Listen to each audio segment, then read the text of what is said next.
Ya, assalamualaikum warahmatullahi wabarakatuh. Kembali lagi dengan saya Algoni Raza. Saya di sini bersama Vanovan dan rekan saya Hikmat Ramansyah. Kali ini kita akan membahas tentang planning sukses. Oke. Ya, Pak, sebagai kita usia muda, gimana caranya sukses di usia muda, Pak? Oke, sebelumnya ya selamat pagi teman-teman. Kalau misalnya bicara sukses ya di usia muda, kebetulan Bapak juga masih muda ya, 23 tahun. 23. Iya, jadi masih jauh ya Bapak juga dari kata sukses. Tapi menurut buku yang Bapak baca, ada beberapa hal yang bisa membuat kita sukses di usia muda. Apa itu, Pak? Oke, yang pertama, bagi kita di usia muda itu harus banyak belajar teman-teman. Dimana ketika kita mau belajar, berarti kita udah bicara tentang kita tidak gampang puas. Oh iya. Jadi ketika kita sudah mendapatkan sesuatu atau kita mempunyai satu tujuan dan tujuan itu udah kita capai nih ya, kira itu jangan gampang puas. Kita harus melakukan terus ke tujuan yang lainnya, yang lebih tinggi, yang lebih hebat gitu, yang lebih hebat itu apa. Nah, jadi untuk yang pertama itu adalah kita itu harus jadi orang yang memang gak gampang puas gitu, dan juga harus selalu belajar. Ingin mencari tahu terus apa gitu. Iya, karena di usia kalian itu harus banyak nyari tahu, kalian itu harus banyak baca, harus banyak belajar. Biar apa? Biar pengalaman kalian nambah dan juga ilmu kalian nambah. Itu penting teman-teman. Seperti itu. Kan kita ini di masa muda banyak kendala kayak gitu. Iya, lagi di kendala. situasi pandemi gini Nah, juga itu. jadi ngaruh ke situasi belajar di rumah tuh agak gimana gitu. Sebenarnya ini ya yang Bapak bilang gitu ya, kalau misalnya di saat pandemi itu emang sih orang-orang itu udah terlalu nyaman ya teman-teman. Udah terlalu nyaman dengan keadaan sekarang gitu, dimana kalian belajar dari rumah dan mungkin ke sekolah untuk beberapa keperluan, main doang gitu ya. Banyak godaan paling. Banyak godaan ya, iya. Karena apa teman-teman? Mungkin teman-teman itu harus keluar dari zona nyaman, itu benar.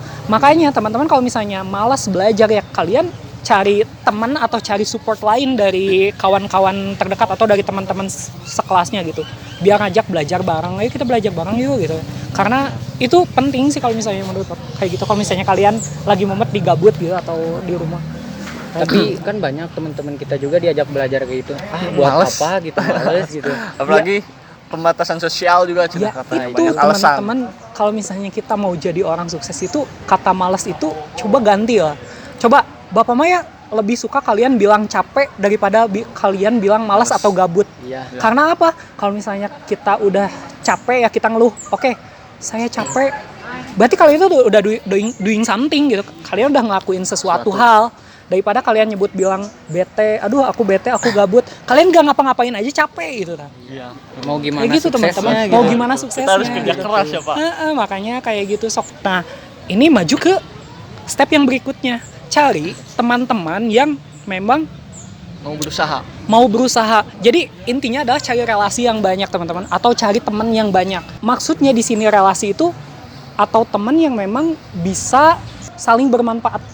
Atau sefrekuensi bisa. Sefrekuensi. Bisa. Di sini sefrekuensi atau saling bermanfaat itu dalam artian kalian membutuhkan dia dan dia juga membutuhkan kalian. Tapi Ingat, dalam hal yang baik ya, Pak. dalam hal yang baik.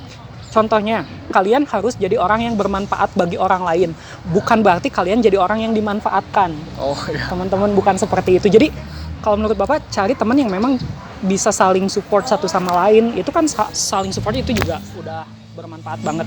Dan juga ketika kalian ngerasa nih ya, ketika kalian ngerasa di rumah gak ada bimbingan gitu ya, atau ya orang tua ya dia sibuk kerja cuek, jadi kalau misalnya dia nggak tahu kita belajar kayak gimana, jadi teman ini juga bisa jadi seseorang yang bisa ngebimbing kalian gitu.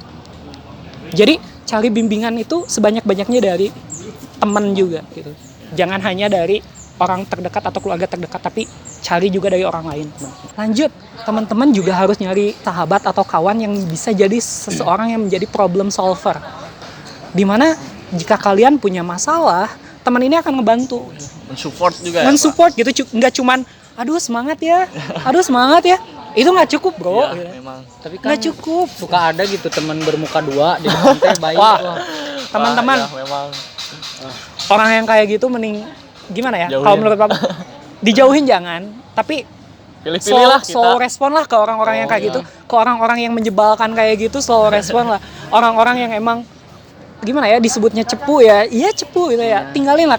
Jadi kalau menurut Bapak, kalau misalnya kalian mau sukses, tinggalin orang-orang yang memang ngerasa membuat kalian Malas, malas, gitu. terhambat, terus ngerugiin kalian itu ya tinggalin orang-orang menyebalkan macam gitu, mending tinggalin kalau menurut Bapak seperti itu. Dan juga emang teman itu ya untuk memperpanjang tali silaturahmi. Nah, kalau misalnya kita udah punya tali silaturahmi yang bagus, dia juga bisa jadi channel bagi kita atau bisa ngebantu kita di masa datang untuk kerjaan ataupun untuk informasi lain-lainnya itu teman-teman.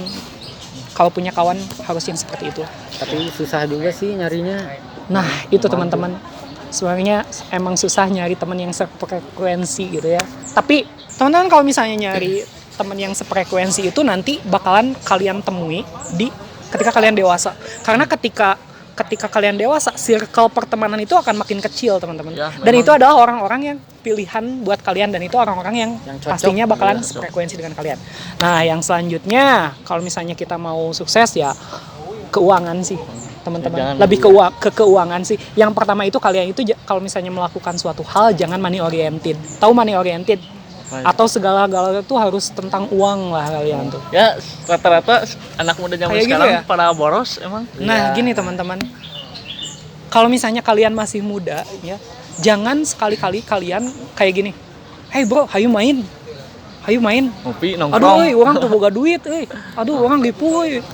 Jadi permasalahan kalian semasih muda itu jangan sampai kalian bawa ke keuangan. Karena apa? Karena itu bisa dibawa ketika kalian dewasa juga. Jadi masalahnya tuh uang, uang gitu. Dari muda kalau misalnya kita udah mempermasalahkan uang ya nanti juga dewasanya uang, uang Kecanduan gitu. Kecanduan jadi uang jadi permasalahan inti kalian tuh. Karena di kehidupan ini permasalahan itu tidak hanya soal perihal uang, seperti itu. Ya Pak, kalau sekarang kita untuk menuju sukses, kita kan pasti punya rencana ya Pak. Nah, cara menurut Bapak nih, tips dan trik cara kita biar tetap konsisten dan bertanggung jawab dengan perencanaan dan dengan apa yang kita lakukan itu seperti apa Pak? Oke, yang pertama tadi ya kita cari relasi yang banyak. Yang kedua, kita itu harus banyakin bersyukur biar gak insecure gitu ya. Intinya kayak gitu ya. Kita harus banyakin bersyukur dan biar gak insecure gitu ya. Yang selanjutnya juga teman-teman itu harus apa ya? Mental kalian nih yang harus dilatih gitu. Hati kalian itu jangan gampang lembek gitu. Baru dicengin dikit sama teman-teman kalian udah baper atau udah apa nangis. itu iya udah nangis atau udah balet gitu, itu nggak boleh gitu teman-teman. Jadi yang selanjutnya adalah kuatin mental kalian kalau misalnya sukses. Karena apa? Karena kalau di usia muda ini ya selanjutnya mental ya, selanjutnya kalian pasti bakalan nyoba. Contoh kalau misalnya di usaha, kalian bakalan nyoba usaha apapun dan itu pasti akan ada gagalnya. Karena apa? Karena di usia muda seperti kalian banyakin atau habisin jatah gagal kalian di usia muda. Oh iya, kan misalkan kita teh mau buat usaha, tapi banyak orang yang ngeremehin, buat apa dah, gak akan sukses atau apa. Nah itu banyak aduh.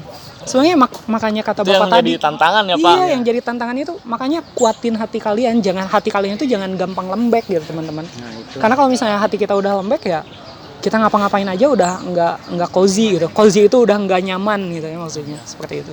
Malah pernah ada yang bilang gini, lihat aja we nanti paling gak akan sukses atau gak akan maju. Nah, teman-teman kalau misalnya teman-teman mau balas dendam ke orang-orang yang kayak gitu ya, harus itu adalah balas dendam termanis itu dengan memperlihatkan kesuksesan kalian nanti teman-teman. Ingat ya, kesuksesan dan kebahagiaan itu ada gini yang orang bilang kebahagiaan itu kita ciptain sendiri gitu ya. Itu salah menurut Bapak, karena kebahagiaan dan kesuksesan itu adalah perihal pengakuan orang-orang banyak.